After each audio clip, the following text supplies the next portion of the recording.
ತಿಪ್ಪಣ್ಣ ಕಂಪ್ನೂರ್ ಇಲ್ಲ ಸರ್ ಅದಕ್ಕಿಂತ ಮೊದಲು ನಂದು ಇದೈತೆ ಸರ್. ಉತ್ತರ ಬಂದಿಲ್ಲ. ಅಲ್ಲ, ಉತ್ತರ ಮಾನ್ಯ ಸಚಿವರು ಕೊಡ್ತೀನಿ ಅಂತ ಹೇಳಿದ್ದಾರೆ. ಇಲ್ಲೇ ಇದ್ದಾರೆ ಅವರು. ನಾನು ರೇಸ್ ಮಾಡ್ತೀನಿ ಸರ್, ಅವ್ರು ಉತ್ತರ ಕೊಡ್ತಾರೆ. ಸರಿಯಪ್ಪ, ಆಯ್ತು. ಮಾನ್ಯ ಅಧ್ಯಕ್ಷರೇ, 1995 ನಂತರದಲ್ಲಿ ಸ್ಥಾಪನೆ ಆಗಿರುವ ಕನ್ನಡ ಮಾಧ್ಯಮ ಖಾಸಗಿ ಶಾಲಾ ಕಾಲೇಜುಗಳು ವೇತನ ಅನುದಾನಕ್ಕೆ ಒಳಪಡಿಸುವ ಬಗ್ಗೆ ಮಾನ್ಯ ಶಾಲಾ ಶಿಕ್ಷಣ ಮತ್ತು ಸುರಕ್ಷತಾ ಸಚಿವರ ಗಮನವನ್ನು ಸೆಳೆಯುತ್ತೇನೆ. ಮಾನ್ಯ ಅಧ್ಯಕ್ಷರೇ, ಅದನ್ನ ಲಿಖಿತವಾಗಿ ನಾನು ಕೊಡ್ತೀನಿ. ನಾವು ಹೋದ್ಸತಿನೂ ಕೂಡ ಸದಸ್ಯರು ಕೆಲವರು ವಿಚಾರಗಳನ್ನ ತಗೊಂಡಿದ್ರು. ಮಾನ್ಯ ಯತೀಂದ್ರ ಅವರು ಕೂಡ ಇದನ್ನ ಪ್ರಸ್ತಾವನೆ ಬಹಳ ದಿನದ ಬೇಡಿಕೆ ಇದೆ. ನಾವು 2015 ನಂತರ 20ವರೆಗೂ ಕೂಡ ಖಾಲಿ ಹುದ್ದೆಗಳನ್ನ ಕೊಡ್ತಾ ಇಲ್ಲ. ಇನ್ನೂವರೆಗೆ ಅದನ್ನು ಪ್ರಾರಂಭ ಮಾಡಿಲ್ಲ ಸರ್. ಇದು ಒಂದು ರೀತಿಯಿಂದ ಕೊಟ್ಟಿದ್ರೆ ಸರ್, ತಮಗೂ ಚೆನ್ನಾಗಿ ಗೊತ್ತು, ಇದೇ ಕ್ಷೇತ್ರದಲ್ಲಿ 50 ವರ್ಷಕ್ಕಿಂತ ಹೆಚ್ಚಿನ ಕಾಲ ತಾವು ಸೇವೆ ಸಲ್ಲಿಸಿದ್ರು ಸರ್. ಬಹಳ ಕನ್ನಡ ಮೀಡಿಯಂ ಶಾಲೆಗಳ ಪರಿಸ್ಥಿತಿ ಬಹಳ ಗಂಭೀರ ಆಗಿದ್ದಾವೆ. ಯಾವ ಕಾಲದಲ್ಲಿ ಸರ್ಕಾರಿ ಶಾಲೆ ತೆಗಿಲಾರದಂಥ ಸಂದರ್ಭದಲ್ಲಿ ಅನೇಕ ಶಿಕ್ಷಣ ಸಂಸ್ಥೆಗಳು ಕನ್ನಡ ಮೀಡಿಯಂ ಶಾಲೆಗಳನ್ನು ತೆಗೆದು ಅನೇಕ ಕಡೆ ಇಲ್ಲ ನಾವು ಇಂಗ್ಲೀಷ್ ಮಾಡೋದಿಲ್ಲ. ಇವತ್ತು ಸರ್ಕಾರದ ಪರಿಸ್ಥಿತಿ ಎಲ್ಲಿಗೆ ಬಂದಿದೆ, ಸರ್ಕಾರ ಕೂಡ ಸಚಿವರಿಗೆ ಚೆನ್ನಾಗಿ ಅವರೇ ಕನ್ನಡ ಮೀಡಿಯಂ ಅಂದರೆ ಕನ್ನಡ ಮೀಡಿಯಂ ಸ್ಕೂಲಲ್ಲಿ ಕೂಡ ಇಂಗ್ಲೀಷ್ ಸಬ್ಜೆಕ್ಟ್ ತೆಗೆದುಕೊಳ್ತಿದ್ದಾರೆ. ಈ ಒಂದು ಪರಿಸ್ಥಿತಿಯಲ್ಲಿ ಕನ್ನಡ ಮೀಡಿಯಂಗೆ ನಾವು ಒತ್ತು ಕೊಡ್ತೀವಿ ಅಂಥೇಳಿ ಅನೇಕ ಶಾಲೆಗಳು ನಡೆಸ್ತಾ ಇದ್ದಾರೆ.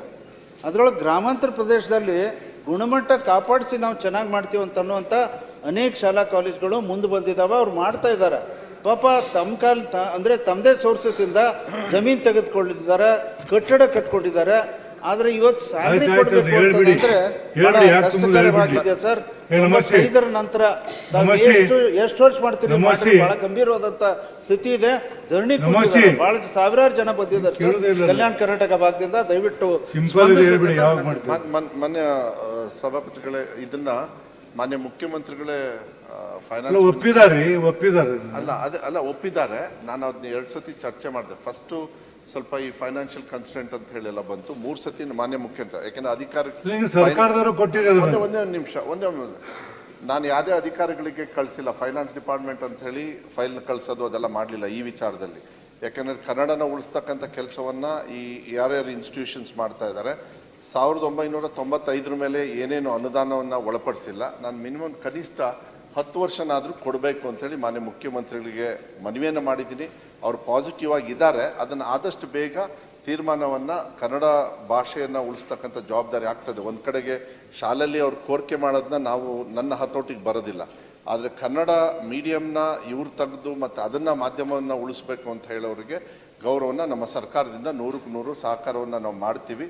ಆಮೇಲೆ 2020 ಏನಿದೆ ಮತ್ತು ಮುಂದೆನೂ ಕೂಡ ಏನಾದರೂ 20 ಮೇಲೆ ಕೊಡೋಕ್ಕಾಗಲಿಲ್ಲ ಅಂದರೆ ಟೀಚರ್ಸ್ ರಿಕ್ರೂಟ್ಮೆಂಟು ಅತಿ ಶಿಕ್ಷಕರನ್ನು ಕೂಡ ಅಟ್ಲೀಸ್ಟ್ ತಗೊಳ್ಳೇಬೇಕು ಅಂತೇಳಿ ನಾನು ಅಧಿಕಾರಿಗಳ ಸೂಚನೆ ಮಾಡಿದ್ದೀನಿ. ಎಷ್ಟು ಖರ್ಚಾಗುತ್ತೆ ಅಂತ ಹೇಳಿ ಸರ್ಕಾರದಿಂದ ಅದನ್ನು ಕೂಡ ಅನುಮತಿ ತಗೊಳ್ತೀನಿ ಅಂತೇಳಿ ವಿಶ್ವಾಸ ಇದೆ. ಆದಷ್ಟು ಬೇಗನೆ ಮಾಡ್ತೀನಿ ಮಾನ್ಯ ಸಭಾಪತಿಗಳೇ. ಅದು ಮಾಡಬೇಕಾಗುತ್ತೆ, ಅವಶ್ಯಕತೆ ಇದೆ. ಕನ್ನಡ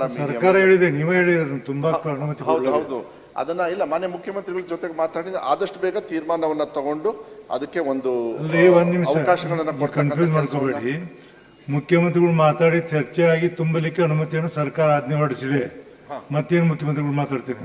ಅಲ್ಲ, ಇದು ಅನುದಾನಿತ ಶಾಲೆಗೆ ಅದು ಮಾಡಬೇಕು ಅಂತ ಹೇಳಿ 95 2000 ಅಲ್ಲ, ಅದಿನ್ನೂ ಆಗಿಲ್ಲ.